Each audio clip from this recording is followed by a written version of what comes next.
Assalamualaikum warahmatullahi wabarakatuh. Izin memperkenalkan diri, nama saya Hanif Hidayatullah dengan NIM 2411191097. Izin untuk mempresentasikan perancangan struktur jembatan rangka baja. Bab 1, pendahuluan. Latar belakang jembatan merupakan sebuah struktur penting yang dibuat untuk menyeberangi suatu rintangan seperti jurang, sungai, rel kereta api, ataupun jalan raya.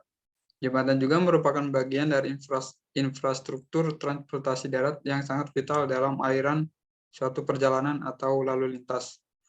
Karena sebagai penghubung antar daerah untuk menunjang perkembangan ekonomi, sosial, budaya, dan pariwisata suatu daerah. Jembatan rangka tersusun dari batang-batang yang dihubungkan satu sama lain dengan plat bubul, dengan pengikat paku keling, baut, atau las. Batang-batang rangka ini hanya memikul gaya dalam aksial, tekan, atau tarik. Maksud dan tujuan dari tugas ini adalah mahasiswa dapat mendesain struktur jembatan rangka baja, membuat sebuah permodelan struktur jembatan baja, dan memahami konsep-konsep dasar dalam mendesain. Bab 2, tinjauan pustaka, tinjauan umum.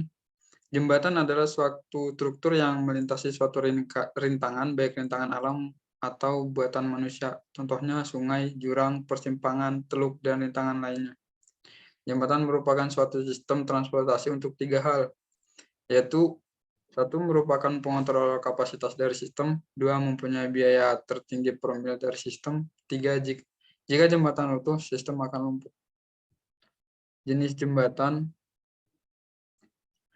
Jembatan harus direncanakan dengan menggunakan struktur dan bahan konstruksi yang tepat sehingga dicapai optimalisasi perencanaan sesuai dengan fungsinya. Jenis jembatan bermacam-macam, dilihat dari bentuk dan fungsi pemakaiannya. Klasifikasi jembatan menurut material. Klasifikasi jembatan menurut material yang digunakan dibedakan atas bahan yang dominan digunakan, terutama bahan yang digunakan sebagai struktur atau jembatan sebagai berikut. Jembatan kayu, jembatan pasangan batu kali atau bata. Beban hidup, adapun beban hidup yang bekerja pada struktur jembatan yaitu beban moving load truk sebesar 500 kN. Pejalan kaki. Pedestrian. Beban angin pada struktur jembatan dengan arah horizontal, EWS. Kombinasi pembebanan. Peninjauan dan perhitungan beban pada perancangan jembatan ini antara lain seperti pada tabel ini. Sumber dari SNI 1725/2016 tentang pembebanan untuk jembatan. Pembebanan pada struktur atas ada beban mati. Beban mati adalah beban yang bekerja pada rangka baja H-beam, IWF, dan baja L. Selanjutnya ada beban mati tambahan. Beban mati tambahan yang akan bekerja pada struktur atas antara lain sebagai berikut. 1. Aspal plus overlay. Berat jenis aspal 22 kN per meter kubik. Ini ada gambar pembebanan truknya. Gaya rem 25% dari berat ganda truk desain atau 5% dari berat truk rencana ditambah beban lajur terbagi rata BTR. Maka 25% kali 225 kN dengan hasil 56,25 kN dan 5% dari berat truk rencana plus BTR. Desain jembatannya, lebar badan jalan 9 meter, panjang bentang jembatan 50 meter, luas jalan raya 9 kali 50, jadi 450 meter persegi. Untuk BTR-nya 7,875 kPa diubah menjadi kilonewton per meter persegi dikali 450 dan didapatkan 3543 kilonewton. 5% dari berat truk rencana plus BTR-nya dikali 500 ditambah 3543 dengan hasil 202 kN. Beban pejalan kaki atau pedestrians menurut SNI 1725/2016 semua komponen trotoar yang lebih lebar dari 600 mm harus direncanakan untuk memikul beban pejalan kaki dengan intensitas 5 kPa dan dianggap bekerja secara bersamaan dengan beban kendaraan pada masing-masing lajur kendaraan. Beban angin. Tekanan angin horizontal ditentukan pada pasal ini diasumsikan disebabkan oleh angin rencana dengan kecepatan dasar VB sebesar 90 hingga 126 km per jam. Karena tinggi jembatan berada pada ketinggian kurang dari 10 meter. maka diambil besarnya jetnya 10 meter. Ini untuk diketahuinya VO 17,6, asumsi dari V10 sama dengan VB atau 100, jetnya 10 meter, diasumsikan ke milimeter jadi 10.000. Untuk jet O-nya 1.000 karena termasuk superkotaan. Ini contoh perhitungannya, V di jet sama dengan 2,5 VO, V10 dibagi VB, in jet dibagi JO.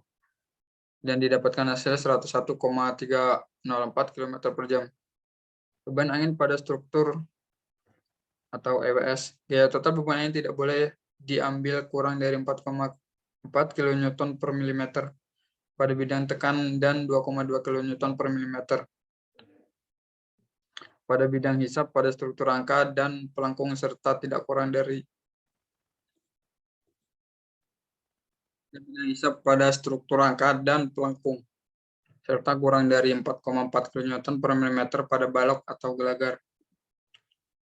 Rangka, kolom, dan pelengkung, angin tekan sama dengan 0,0024, angin hisap sama dengan 0,0012. Balok, angin tekannya 0,0024, dan angin hisapnya N bagi A. Pada permukaan datar, angin tekan sama dengan 0,0019, dan angin hisapnya N dibagi A, atau N per A. Maka penentuan beban angin pada struktur angin tekan, PD sama dengan PB, V di jet dibagi VB dipangkatkan dengan 2 dan didapatkan hasil 0,0025 MPa. Untuk angin hisapnya PD sama dengan PB, V di jet dibagi VB dipangkatkan 2 dan didapatkan hasil 0,0012 MPa.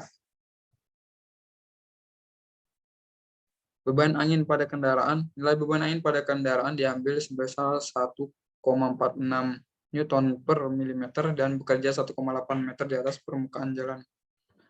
Dan untuk permodelan pada SAP 2000-nya, ini contoh memasukkan profil, karena yang dipakai Habim, IBF, dan juga BJL, jadi semuanya dimasukin. Ini memasukkan berat trotoar sebesar 6,0 kN per meter persegi. Dan ini hasil di SAP 2000-nya ketika sudah dimasukkan beban trotoar. Ada juga beban parapet sebesar 5,76 kN per meter persegi. Caranya sama memasukinnya, seperti cara memasukin beban trotoar. Dan hasil setelah dimasukin beban parapet pada SAP 2000 seperti ini. Beban genangan air hujan sebesar 0,49 kN per meter persegi, dan ini hasilnya. Beban T bekerja pada len. Dan ini hasil ketika udah dimasukkan beban T. Terus memasukkan BGT-nya. Hasilnya. Ini kombinasi beban 1, memasukkan kombinasi beban 2, kombinasi beban envelope. Dan ini untuk terakhirnya buat dapetin hasilnya dengan dirun. Dan hasil akhir desain rangka baja, momen maksimum dan minimnya seperti ini. Sebelumnya terima kasih, mohon maaf apabila ada kesalahan. Wassalamualaikum warahmatullahi wabarakatuh.